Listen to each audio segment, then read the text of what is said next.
In Southeast, yes, we need real leaders that are proactive.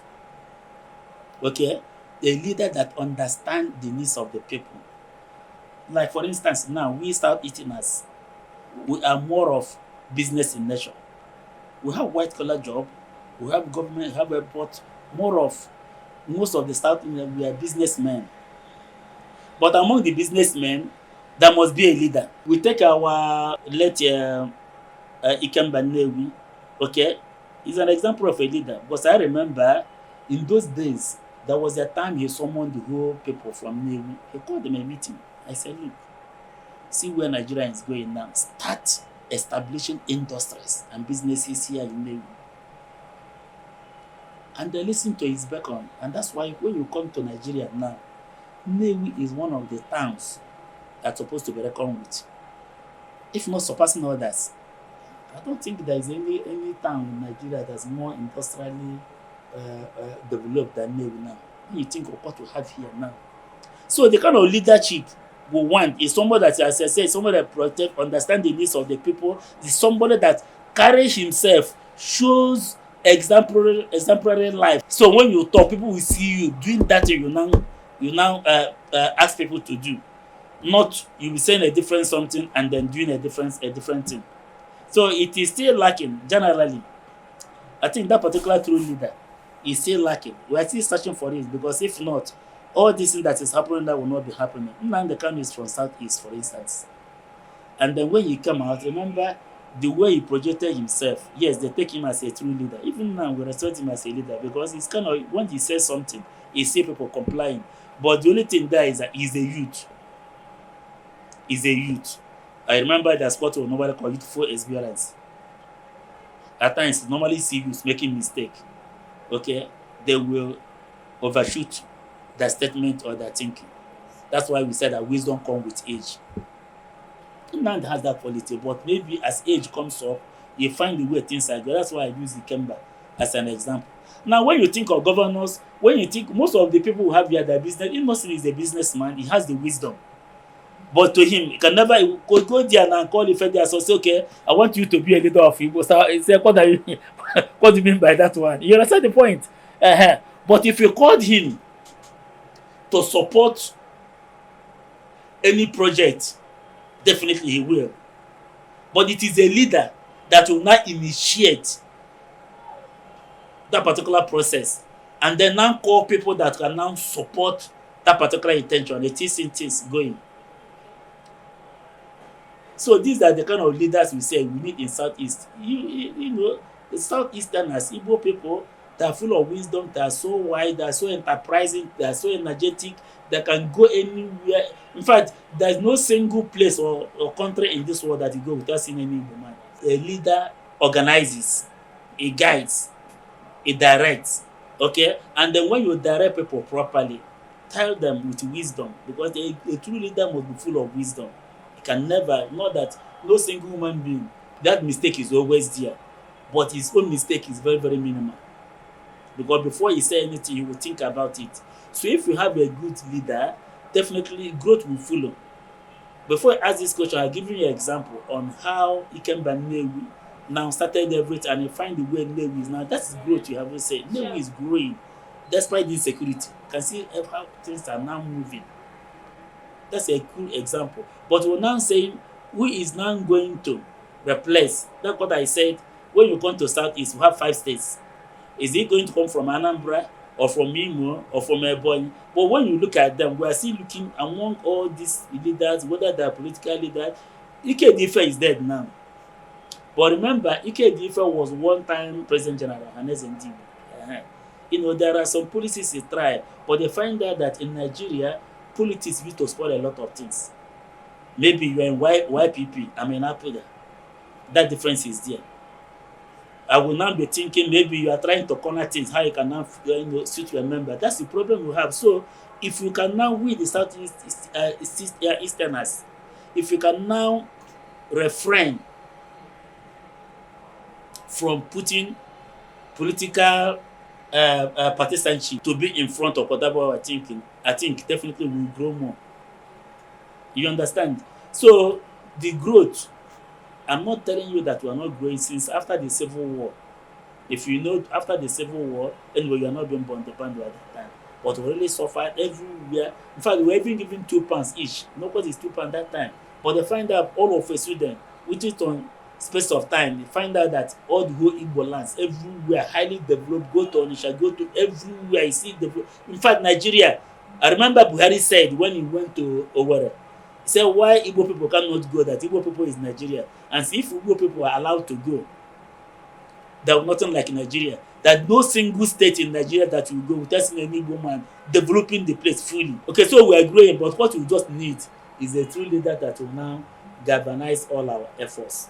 Okay, by guiding, directing, and then when the person now said this, bam, everyone will say, okay, he has already spoken. That's what I'm looking. Like if you go to the north now, Sultan of Sokoto is a leader of Muslim. But if you say anything now, you find that the whole, if you now say that go to Aso Rock and they move Tinubu, it's overnight, you see what is going to happen. That's the kind of thing we need here. It may still come, but it takes some time. But that's why he said we think within ourselves, know what we want, know how best to wear, and then form synergy with all these people. And then by the time you project yourself as a true leader, I've already defined to you the meaning of leadership. Definitely, when you say something, people will see you applying what you said. Gradually, you are getting it. The youth, they don't have jobs. You see a graduate riding Okada. I don't know. In fact, masses are crying. They are really crying. They can help youth. That is the only thing that can help us. The job creation is to create job for the youths. Because it's only youth. Elderly people going there cannot help us. 60, 50 above, no. But there is under in fact from 30th, 30, 40, 20 something. They are just crying because they don't have job. So if they can create job for people, especially youth. But what we need is P2B.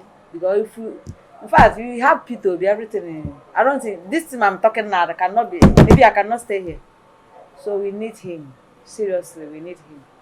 You know, leadership is a difficult thing because it is not a simple thing for somebody to come forward, volunteer himself, and begin to lead some people.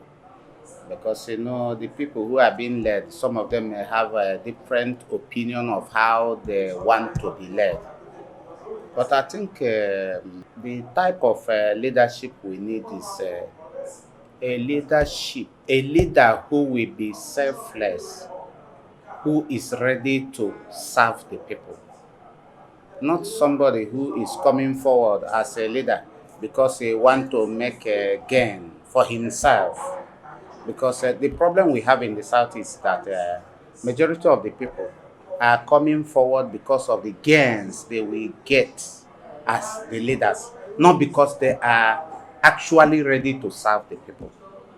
So if we can get people who are ready to serve the people, who are ready, because being a leader is a duty. If you are leading some people, you just like somebody who is a shepherd, you have a duty to protect those who you are leading.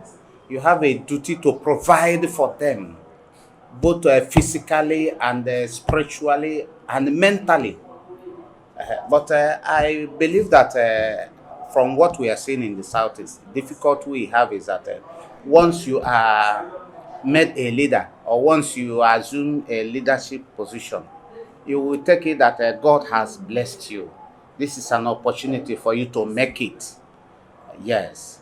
If there is something that should go to your people, you will keep it for yourself. Then those you are leading will be suffering. If anybody challenges you, you use your power and authority and suppress and deal with that person. That is very bad. If we begin to have people who are selfless, who are ready to work for the people, who are ready to bring change, make things better for the people, make the people suffer less, because we know that we have so much suffering, so much difficulty here. It is the duty of a leader to make things easier and better for those he is leading. That is how I look at it. For instance, in Nigeria, we have a federation, we have 6 geopolitical zones, and at its stance, everybody should work to develop his own area. Our leaders should work to develop our own area.